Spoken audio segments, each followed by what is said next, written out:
All right, hi everybody. Welcome to our second lecture. This one is on cellular respiration. Now, let me just preface this by saying this is probably one of the hardest concepts to get in biology.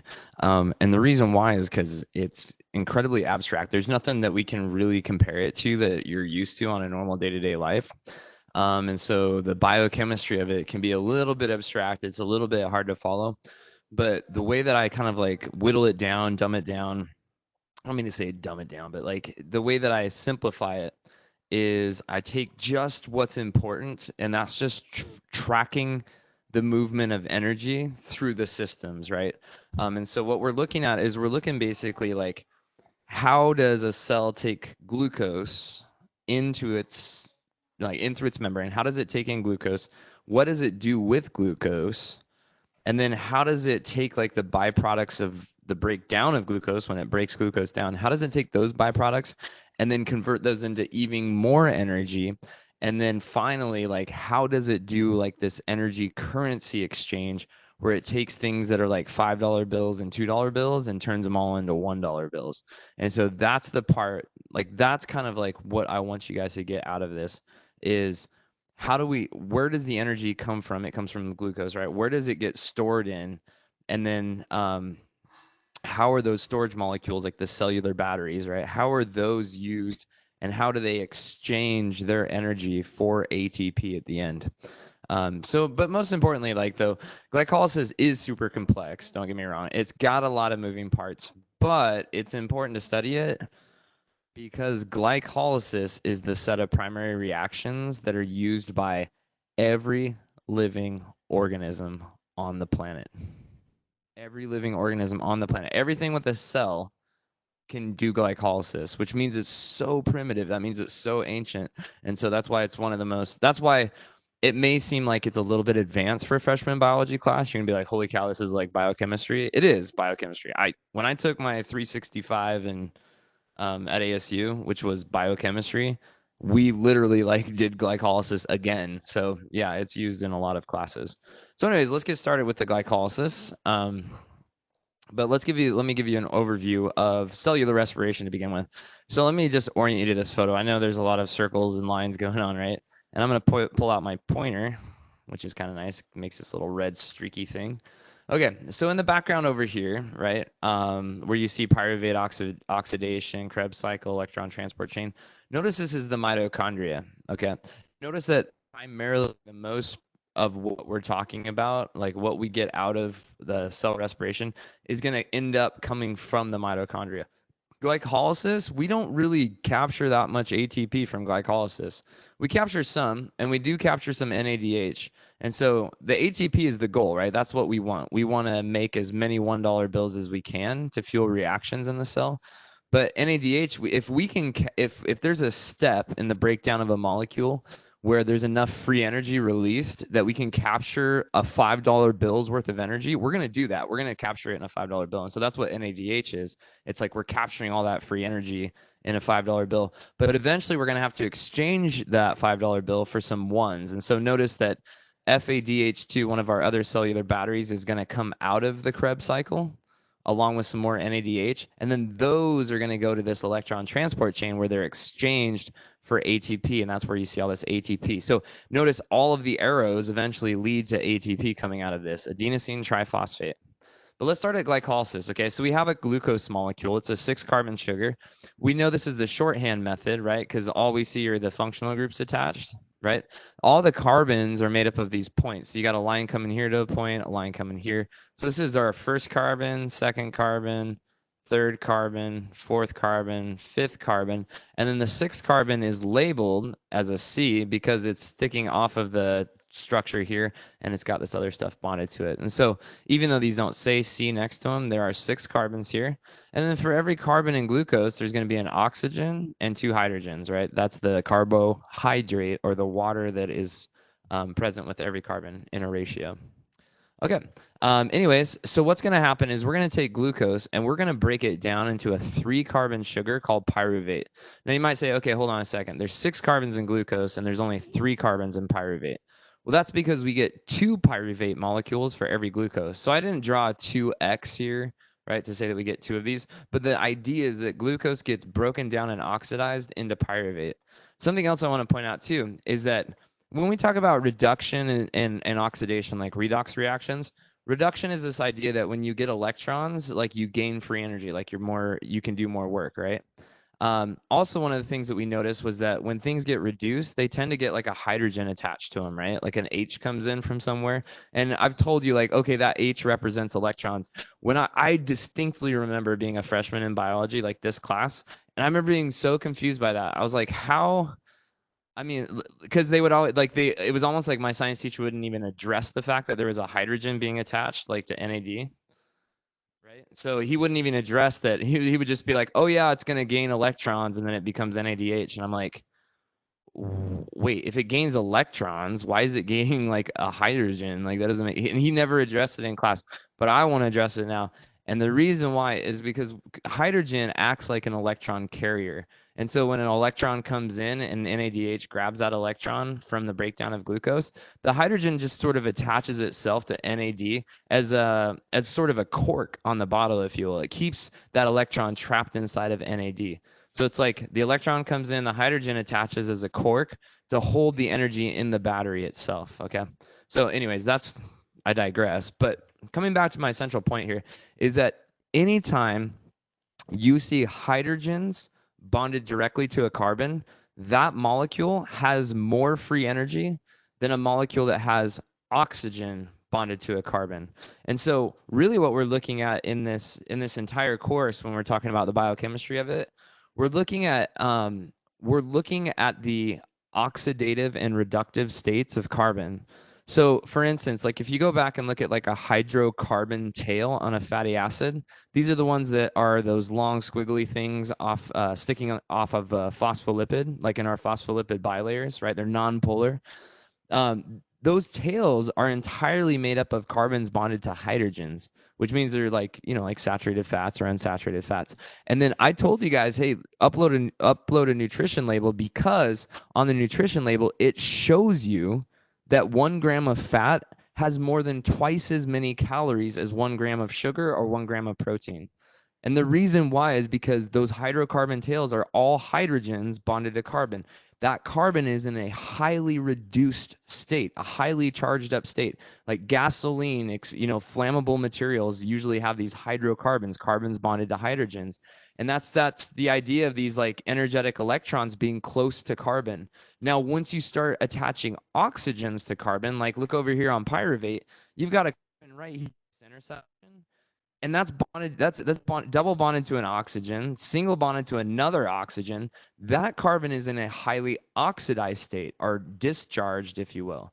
So it's charged up over here where it's got some hydrogens attached to it, and then it's uncharged over here where it's got these oxygens attached. And so in the process of oxidizing glucose into pyruvate, every time something's being oxidized, right, something is also being reduced. And so we have these uncharged or oxidized cellular batteries that then get reduced, right? The transfer of electrons from glucose into these batteries, right? They get reduced, and glucose itself becomes oxidized. And so then you get these charged up, or technically reduced because they're gaining electrons, cellular batteries. So it's the idea of a transfer of energy, right? There's glucose, which has a ton of energy in its bonds. It gets converted into pyruvate, and as it does that, it's being oxidized. So electrons are being taken from it. And those electrons are then being placed into these cellular batteries and charging them up. And then if you remember, NADH is that $5 bill. And so we have to take that to our currency exchange in the electron transport chain later on to be converted into ATP. So anyways, this is glycolysis. This is the idea, the basic concept of it. But let's get a little bit more nitty gritty. Ooh, I almost forgot. All right. So even though we're transferring the energy from glucose into these cellular batteries, some of that energy in that process is being lost to the environment in the form of heat. And so the end state, if we were to take all of the free energy in ATP, NADH, and pyruvate, right, we should be able to add up all of the free energy in those 3 molecules and compare it to the original amount of energy in glucose. And what we'll see is that there's actually, even though we charged up cellular battery, the total amount of free energy has actually decreased, right? Even though we transferred some to other molecules, the total amount of free energy has decreased through glycolysis, which means, right, you take the final state, which is less, subtract it from the initial state, which had more, and you end up with a negative number. And so we lost free energy from the conversion of glucose to pyruvate and charging up these cellular batteries. Even though we lost energy, right, what we're doing is we're coupling that spontaneous reaction, right? Because this is spontaneous, right? This is an exergonic or free energy releasing reaction. We've coupled that reaction to the charging up of cellular batteries. So when glucose is essentially being combusted, right, we're capturing the combustive energy and putting it into cellular batteries. Okay, I digress. Carrying on. So the first question we come to, right, if we go back to those diagrams where we have like the free energy and the energy of activation, right? So every spontaneous reaction, if the reactants, right, those are the things that are going to react. If the reactants are stable in their environment, right, they're not just going to, they will eventually over a long period of time convert themselves into the products, which would have a lower free energy state. So that would be a spontaneous reaction. But if they're just chilling at room temperature, they're not going to just do that like in a minute or in an hour or in a day. It might take them 5 million years, but they'll do it.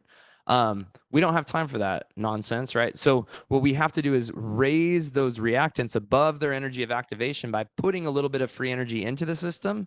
That gets the molecules in a state of high free energy, right? And they're a little bit more unstable and shaky. And then we can bring them through the catabolic reactions that release free energy from glucose. So how do we do that? So the first thing we do is glucose is allowed into the cell by just simple diffusion. So consider this, right? You just eat a donut, right? Donuts, tons of glucose, okay? Tons of free energy, tons of sugar rush, right? So anyways, you eat a bunch of, you don't have to eat a bunch of donuts, you just eat one donut. So you eat a donut, right? The sugar from the donut enters into your bloodstream. Your pancreas is a sense organ that says, holy cow, there's a lot of sugar in my bloodstream. This sugar is going to cause some irreversible damage to some of my tissues through oxidation. Sugar can oxidize things. So sugar is being a big problem. It's an inflammatory molecule. So the pancreas says, hold on, I need to regulate this blood sugar. It releases insulin. So insulin acts as a co-transporter to the cells. To allow glucose to flow from the bloodstream into the cell. So insulin is released into the bloodstream. Insulin binds to receptors on the cell membrane, and it opens up a channel or a portal. It's just a gate. It opens up the portcullis. Now, remember that diffusion happens spontaneously. So if there's a higher concentration of glucose in your bloodstream than in your cell, as soon as that portcullis opens, glucose diffuses into the cell. And so it'll do that, right? That's how blood sugar is regulated in the body. So insulin's going to open that door and let glucose come in. As soon as glucose enters the cell, it gets phosphorylated. That means a phosphate group is taken from ATP and placed onto glucose. Now remember, every time that there's a reaction like that, it's facilitated by an enzyme. And the enzyme that does that is hexokinase. So, of course, this is over our heads a little bit, but hexo, meaning six, right? Hexagon, right, is a six-sided thing. Glucose is a six-carbon sugar. Kinase, right? Anything that's kinase is going to be involved in moving a phosphate from ATP onto an enzyme, or vice versa, from an enzyme back to ATP. So kinases are enzymes that deal with the movement of phosphate groups. So it's a six-carbon, a hexokinase, a six-carbon phosphate moving enzyme. So anyways, so glucose gets a phosphate group attached to it, and we'll see a picture of this in a little bit. Okay, that's going to get glucose closer to its energy of activation threshold, but it's not quite there yet. What it does do, though, is it keeps glucose from, it made glucose bigger because we attached a phosphate group to it. And so it keeps it from actually flowing back out the membrane channel that it diffused into. So it kind of traps glucose in the cell. All right. So then what the cell does is so the glucose has a phosphate group on it, right? So that makes it glucose 6-phosphate. But the problem is there's nowhere else to put a phosphate group on glucose, right? So what does the cell do? It's going to rearrange the glucose structure so that now it's got another arm and it's actually fructose. So remember, glucose and fructose have the same chemical formula. And so all we have to do is rearrange their structures to allow for another attachment of a phosphate group. And so that's what happens. So phosphoglucose isomerase. So that's the enzyme that facilitates the rearrangement of glucose into fructose. Okay. So phosphoglucose isomerase gets its name from, if you have a glucose and it's phosphorylated and you need to make an isomer of it, use this enzyme. That's basically all that word means. So it's a big word, but it's not just a random naming of a molecule. It's actually like functional too. So anyways, it rearranges it. So now it's fructose 6-phosphate. Okay, so the phosphate is still bound to the 6 carbon. Now it allows for room for another phosphate to be added. So there's another phosphofructokinase. There we go, right? That should say phosphorylated. There should be an R there. Phosphofructose kinase takes a phosphate group from ATP and it sticks it onto glucose again. Or, well, it's not glucose anymore. It's fructose 6-phosphate. So then it becomes fructose 1,6-bisphosphate.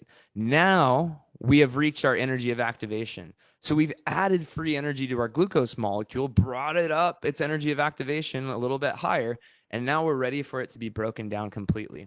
So anyways, like I said, fructose 1,6-bisphosphate is that molecule that has 2 phosphates attached. Okay, good news. So anyways, let's take a look at each one of these steps as we're moving forward. So this is where we're raising glucose above its energy of activation, right? So we have glucose here.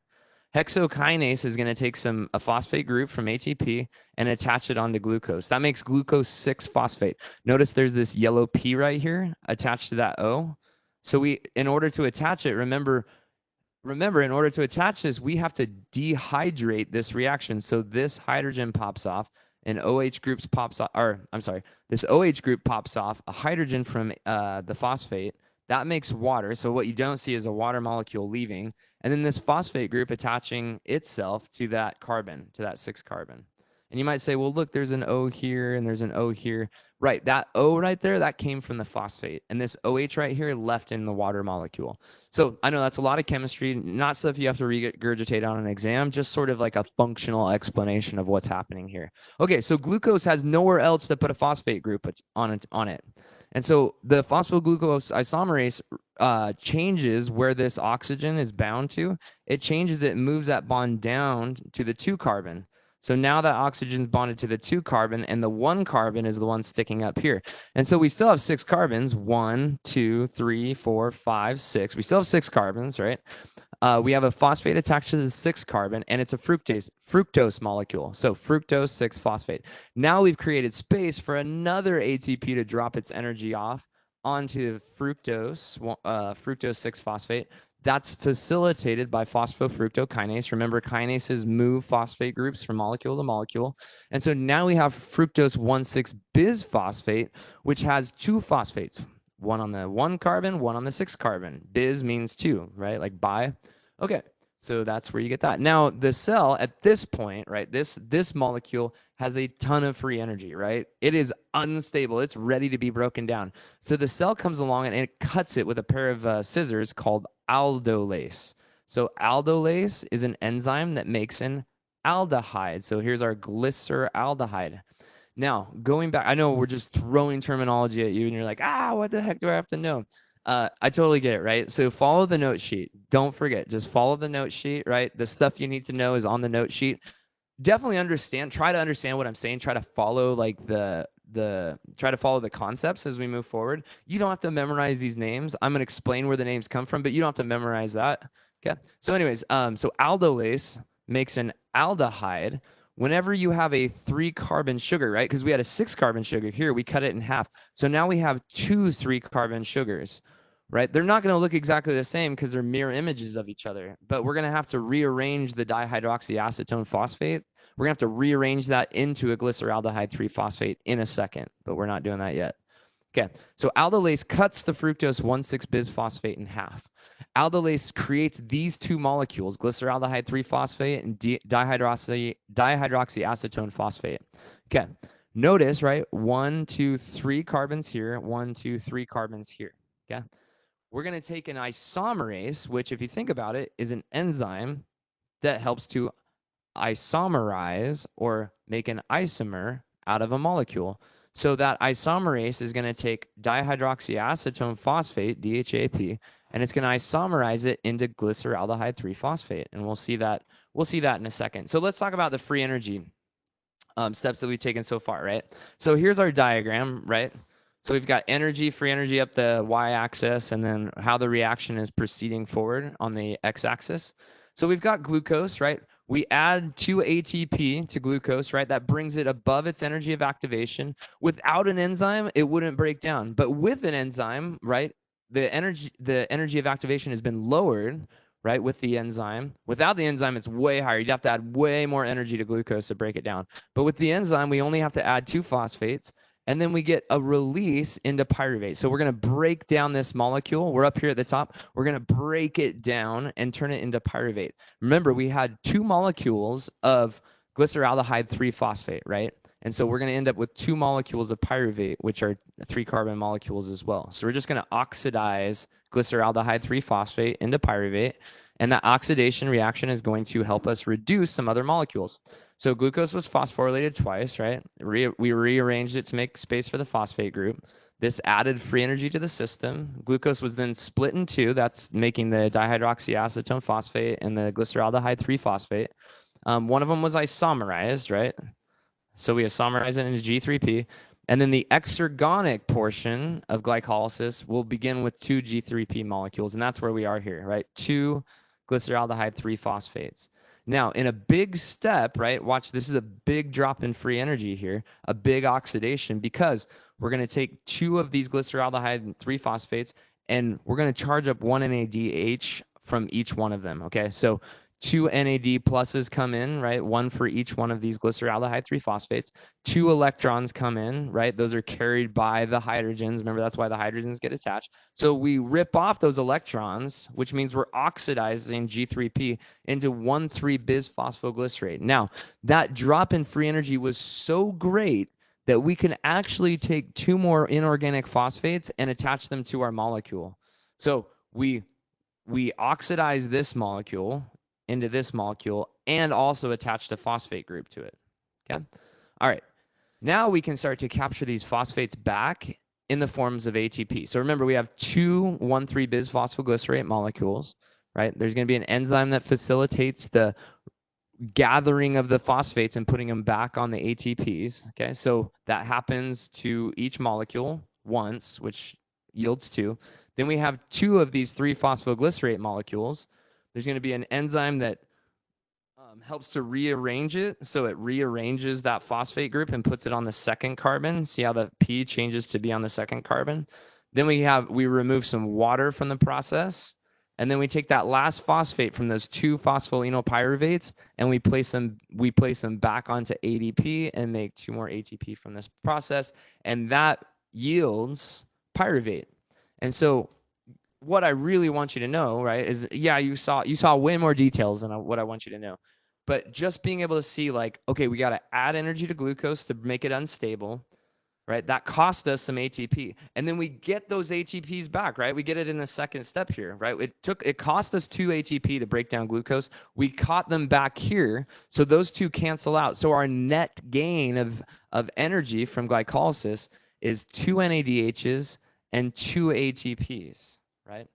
So energy gains, right? We gained 2 NADHs and 4 ATPs, but we had to spend 2 ATPs up front in order to even get those. So the net gains are 2 NADHs and 2 ATPs.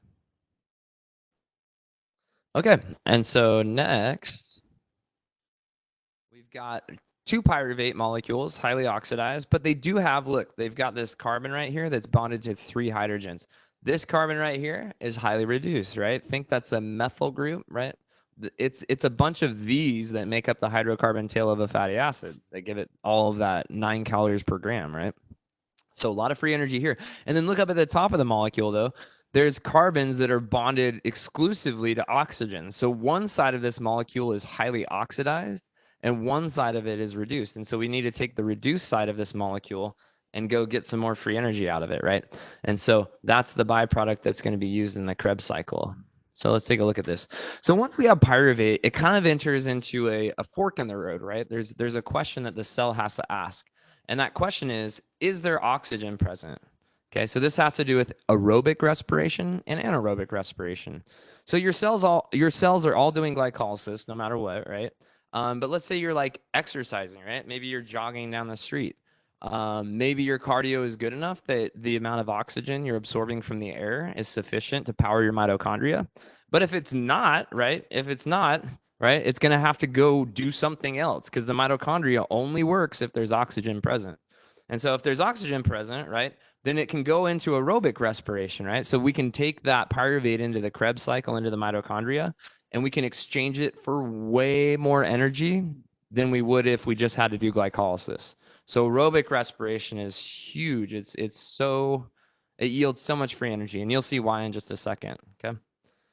If it doesn't, if there's no oxygen, let's say that you're doing your jog and your cardio sucks and you're starting to gas and you're like breathing hard, right? Then you don't have oxygen to power your mitochondria. And so you're going to have to keep the pyruvate in the cytoplasm of your cell and it will get fermented. And that fermentation actually removes some of the electrons from NADH. So it actually takes some of that free energy back in order to make more NAD+, because NAD+ is an oxidized, uncharged battery. And so the cell recognizes that and is like, holy crap, I need to bring in more glucose. And so that stimulates the cell to bring in more glucose. But let's focus on the first one right now. So is there oxygen present in the cell? If the answer is yes, then we're going to take this sucker and bring it into the mitochondria. And so what you see over here, right, you see the cytoplasm, right? So that's where the pyruvate is being generated, okay? Mitochondria is on the inside of this yellow membrane, this plasma membrane that separates the cytoplasm from the mitochondria.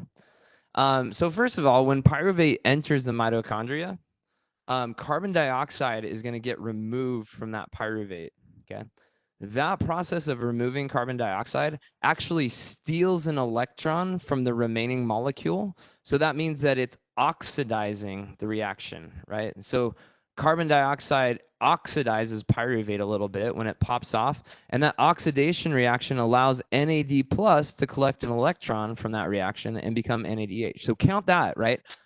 Like, let's look at the energy gains, right? So from glycolysis, the net gains we had was 2 $5 bills and NADHs and 2 $1 bills. So the net energy gain in currency from glycolysis is 12, right? 2 NADHs, that's 10, and then 2 ATPs, that's 12.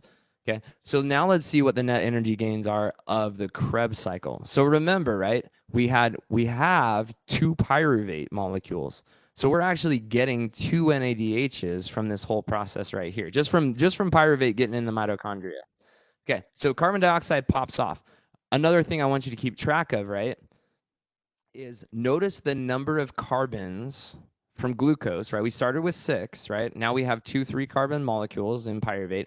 Notice the number of carbon dioxides generated from the oxidation of glucose. Watch. We're getting 2 carbon dioxides here, right? Because we ended up with 2 pyruvates at the end of glycolysis.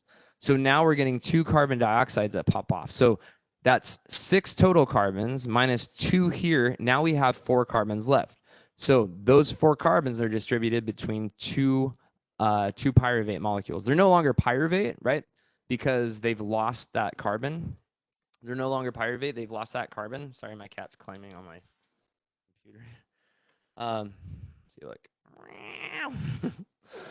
So anyways, they've lost those 2 carbons. So they're not actually pyruvating anymore. They are an acetyl group. Dude, your tail is like in front of the camera, kitty. Don't smack me. Okay. Where was I? Sorry, the cat's like totally rubbing on my like microphone here. Just lay down, kitty. So anyways, when they've lost that carbon dioxide, right? Those 2 pyruvates have lost 2 carbon dioxides, one each respectively. Now they're down to an acetyl group. Now there's a transport molecule that comes in from the middle of the Krebs cycle that basically feeds the Krebs cycle, these like oxidized pyruvate molecules.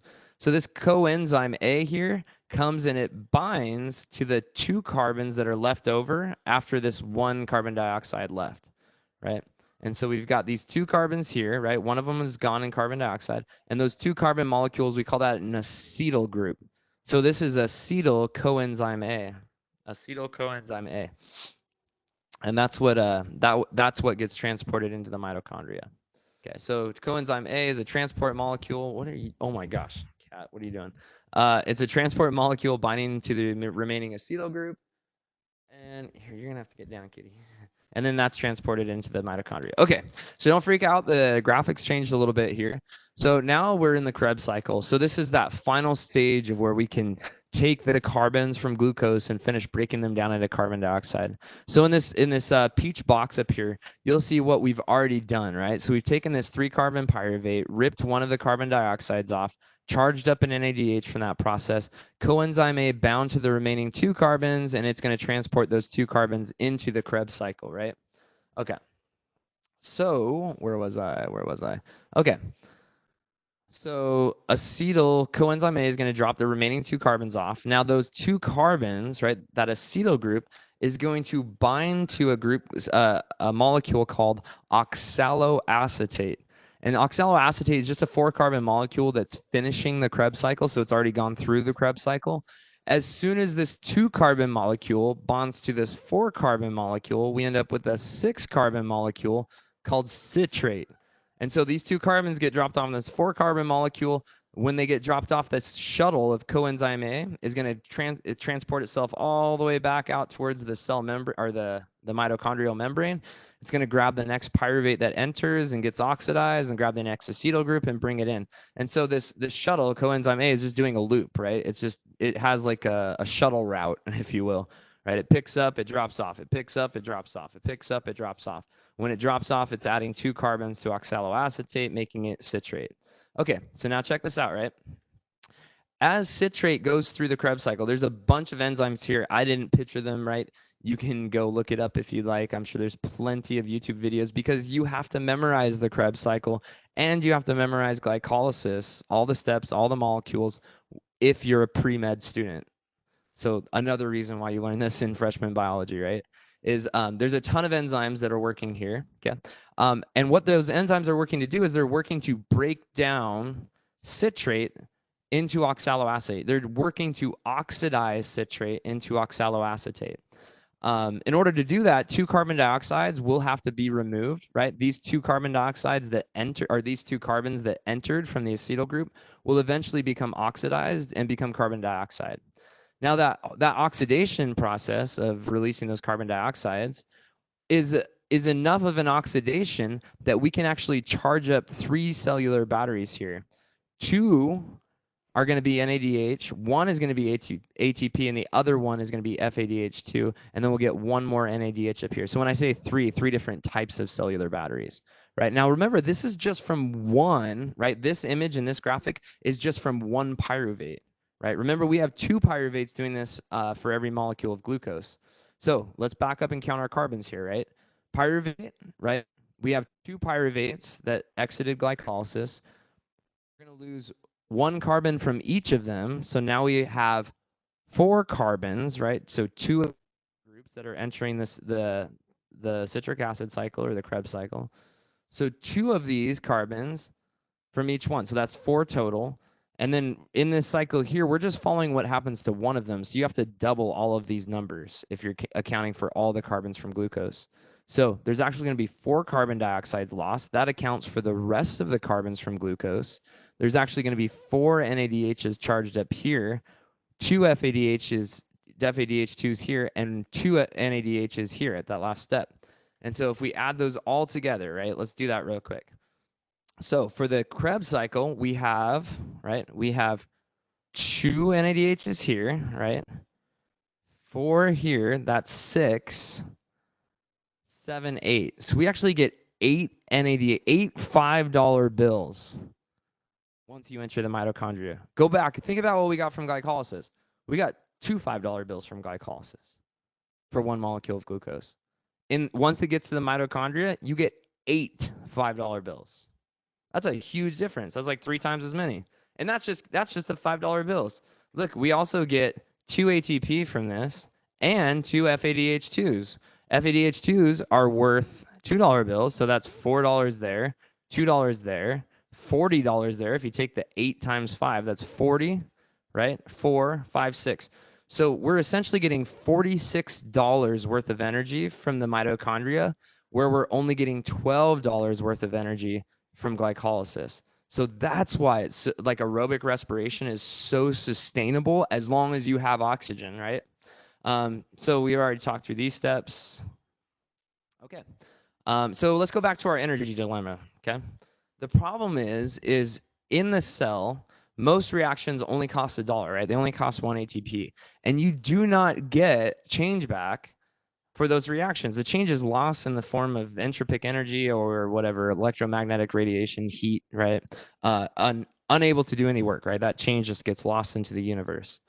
So a $5 bill, if it only costs $1 to do a reaction or less, right? To use a $5 bill to power that would be a waste of energy, a colossal waste. Even using a $2 bill would still be a waste of energy. And so we have to do this currency exchange with NADH and FADH2 and try to get ATP back for that. And that's where the electron transport chain comes in. The electron transport chain is literally a currency exchange center in the mitochondria to get more ATP. Now, it's incredibly complex, right? I'm not going to lie. Look, this is your mitochondria, right? Or an artistic depiction of one, right? And remember that it had two membranes, right? The pictured on the inner membrane here, usually when you see the mitochondria drawn, it has a bunch of folds. It's got a bunch of like squiggles on this inner membrane, right? And then the outer membrane is usually a oval shape like that. Okay. All right, where the magic happens for the electron transport chain is in the middle of the mitochondria, right? That's where the Krebs cycle is taking place. So notice the Krebs cycle is happening over here. And the Krebs cycle, if you think about it, is producing tons of NADHs, right? And tons of FADH2s. So let's talk about the subunits of the electron transport chain. There are 4 subunits. And they have names, but I don't care if you know them. Okay, we'll just call them subunit 1, 2, 3, and 4. Okay. In this top chain up here, there's only 1, 3, and 4. In this bottom chain down here, you can see 2, 3, and 4. And so the reason why they did this is they're showing you where FADH2 drops its off at, like what subunit FADH2 drops its electrons off at, and then what subunit NADH drops its electrons off at. Okay. So what you can do is you can think about these subunits that are embedded into this membrane as being electrical pumps. And so when the electrons get dropped off on them from NADH and FADH2, when the electrons get dropped off, the electrons power these pumps. And what these pumps do is these pumps pump protons. See these 2H pluses, 2H pluses, 2H pluses. These pumps, when they're operating with electron energy, just like an electric circuit, right? Drop electrons off, they flow through a pump, the pump works. As the electrons flow down this electron transport chain, right? It operates these pumps that pump these protons into the intermembrane space. And so remember, anytime that you have just a hydrogen proton, excess hydrogen protons, right, in a solution, you're going to have an acid. And so that's going to be a low pH, high concentration of hydrogen protons, very low pH, very acidic. And so basically what these electrons are doing from NADH and FADH2 is they're making the intermembrane space very acidic with a whole bunch of hydrogen protons, right? And those hydrogen protons are just being pumped into that space over and over and over again as these pumps are working. These pumps are powered by the electrons from FADH2 and NADH. And so NADH drops, this is literally why NADH is worth a $5 bill, because NADH drops its electrons off on pump 1, on subunit 1, and it pumps 2 protons. It then takes that electron and it gets transferred, right? It flows down the wire to subunit 2. And that subunit 2, right? It pumps 2 protons. Subunit 3 pumps 2 protons. Subunit 4 pumps 2 protons. And so the earlier that you drop off electrons on these subunits, the more protons get pumped into the intermembrane space. And those protons are what power the conversion of those protons are what power ATP synthase, which is what generates ATP, right? So that's how we convert it. So you can think about it like, oh, electrons get dropped off on the subunits by NADH and FADH2, right? So that's our $5 bill dropping off its money, its currency, right? So $5 bill drops off its currency, FADH2, a $2 bill drops off its currency. The currency is electrons. They power the pumps. The pumps pump protons into the intramembrane space, reducing the pH, increasing the acidity of it, right? The electrons flow through those subunits. They're pumping the protons. And then once those electrons get to subunit 4, this is where it gets important, right? This is where oxygen comes in. So those those electrons that are flowing down the wire of the electron transport chain, they're eventually going to find 2 protons and half of an oxygen gas molecule. So you can think like, O2 is what you breathe in. It gets split, so now you have 2 oxygens, 2 protons, 2 electrons, right? That makes a water molecule. So the oxygen you're breathing in, your mitochondria is using that to collect, to attract the electrons down this wire, because oxygen's electronegative, right? So those electrons are attracted to the oxygen. As soon as they get there, right, that oxygen that's sitting there grabs those electrons, 2 protons pop on, and boom, you got water. And so if you think about it, that's a very clean energy reaction, right? You're just taking oxygen you breathe and turning it into water. So that's pretty cool. So that's how that works. Now, so that's what happens to the electrons. The electrons end up back on water. Now remember, all of these protons are building up in this intramembrane space, right? So this compartmentalized reaction is allowing us to increase the concentration of hydrogen protons, decreasing the pH, making it incredibly acidic out here. But consider this, right? I've always told you this, molecules are magnets, right? So if you have a whole bunch of positively charged ions all compressed together inside of this little space, oh my gosh, all they want to do is diffuse and get away from each other, right? They're all of the same charge. And so what ATP synthase does is it allows a channel, like a water wheel, right? It allows a channel for these protons to flow back into the middle of the mitochondria. And as they flow into the middle of the mitochondria, right, through this water wheel, that water wheel is literally spinning. It's ratcheting, just like a turnstile, like at a subway, right? It's ratcheting every time that something flows through it and spinning it. The rotational energy of this subunit is what creates the energy and power to smash a phosphate group onto an adenosine diphosphate. Bam! And it makes ATP. And so that's how you get ATP, is it's this flowing of protons back into the matrix. And then those protons get picked up by these pumps that are being powered by NADH and FADH2. And those protons get pumped back out into where they were not happy. And they're like, no, not again. I'm going to flow back through this ATP synthase. And so they're getting pumped in, or sorry, they're getting pumped out, flowing in, diffusing in, powering a water wheel that basically converts that rotational torque energy into ATP. And so that's how you convert NADH and FADH2 into ATP. All right, so a little summary here, right? So pyruvate goes to the mitochondria, right? 2 pyruvates for every glucose. It goes to the mitochondria and enters the Krebs cycle. Eventually, it gets oxidized into carbon dioxide. So think about that, right? You've got glucose. The electrons from glucose are taken away. Cellular batteries capture them, right? Glucose is oxidized into pyruvate. Pyruvate's oxidized into carbon dioxide. So glucose eventually becomes carbon dioxide, CO2. The electrons are captured by the batteries, taken to the electron transport chain, right, and then converted into ATP. And so coupled with the oxidation of pyruvate in the Krebs cycle, right, NAD plus, FAD, ADP, plus an inorganic phosphate are all charged up. So that's all I was saying there, is that the cellular batteries are getting charged up from the electrons from glucose. They're getting reduced by those electrons. Okay. NADH, FADH2, they do their electron exchange, right? They drop them off on the subunits. Subunits pump protons, right, into the inner membrane space. Electrons flow down the subunits, powering the pumps, right? As soon as they get to subunit 4, oxygen, protons, electrons combine and form water. So the protons build up in the inner membrane space, right? They're all positively charged ions. They're repelling each other so hard they want to get away. ATP synthase acts like a water wheel or a turnstile. The torque of it rotating is enough to transfer that rotational energy into ADP and an inorganic phosphate, thus making ATP. It's pretty cool. It's pretty dang clean, too. Glucose becomes carbon dioxide. The electrons become water. No toxins, no pollution, no nothing. It's pretty sweet. Okay, so anyways, let's go back to pyruvate's dilemma, right? So we asked, is there oxygen present? Yes, that's in the mitochondria. That's what powers everything, is that oxygen sitting on subunit 4. Okay, so we already covered aerobic respiration. Let's look at anaerobic respiration, right? What happens if there's no oxygen present, okay? All right, so let's take a look in prokaryotes. Prokaryotes and actually yeast. Yeast is a weird one. Yeast is a single-celled fungus. So it acts kind of like a protist in that it does the same sort of fermentation that a protist does, except its byproduct is ethanol, right? Yeast, beer, ethanol. Okay, fermentation, sound familiar? Wine, hey, all right. So anyways, glycolysis is going to produce a bunch of pyruvate, right? And so this is all in the cytoplasm, right? So pyruvate gets this is in prokaryotes only. There's 2 different pathways. One is in prokaryotes, one's in eukaryotes. So prokaryotes and yeast, right? This pyruvate that's created from glycolysis, it says, oh no, there's no oxygen present. Okay, quick, let's make some more NAD plus so I can bring in more glucose so I can actually get some net ATP to do some work around here without oxygen.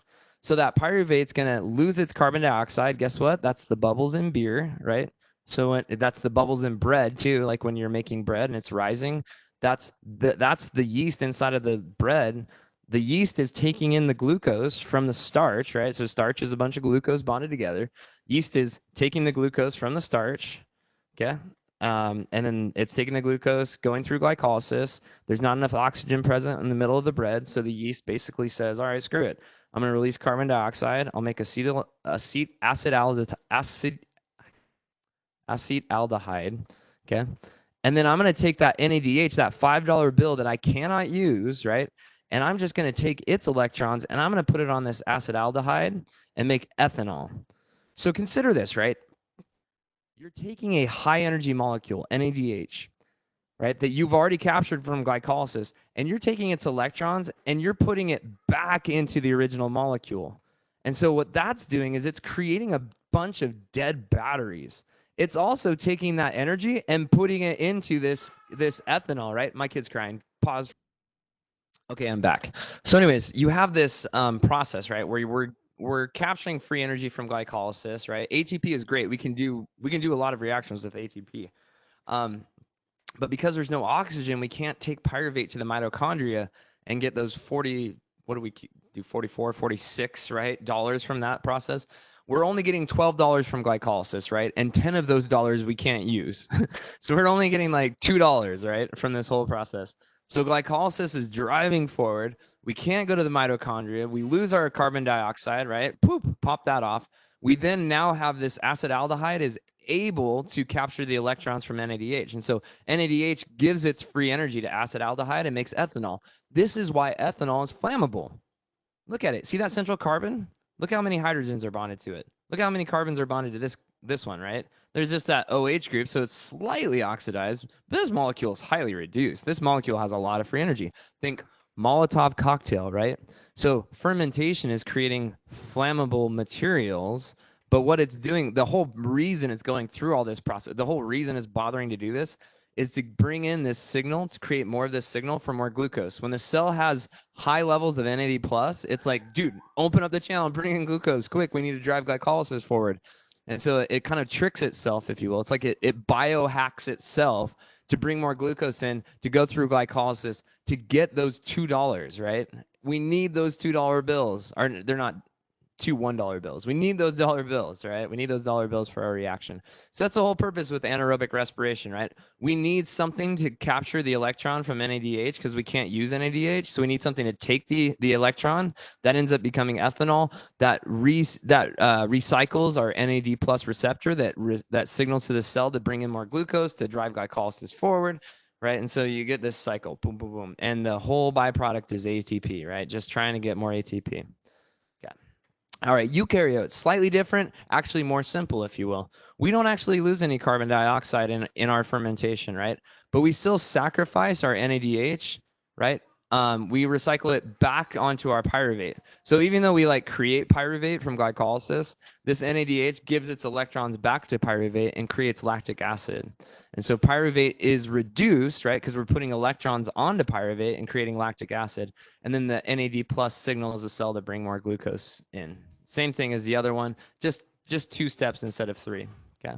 A meager net of 2 ATP are gained from this process with no oxygen. And so you can't really sustain yourself in anaerobic respiration. So a good example of this, right? Lactic acid is what causes that muscle burn when you're sprinting or doing something that you can't sustain, a muscular activity that can't be sustained for a long period of time. So bench pressing, lifting heavy weights, sprinting, that sort of, maybe running upstairs, that sort of stuff produces that burn, that lactic acid burn, because you're not able to get enough oxygen into your bloodstream to fuel the mitochondria and the muscle cells. And so they're switching into fermentation when that happens.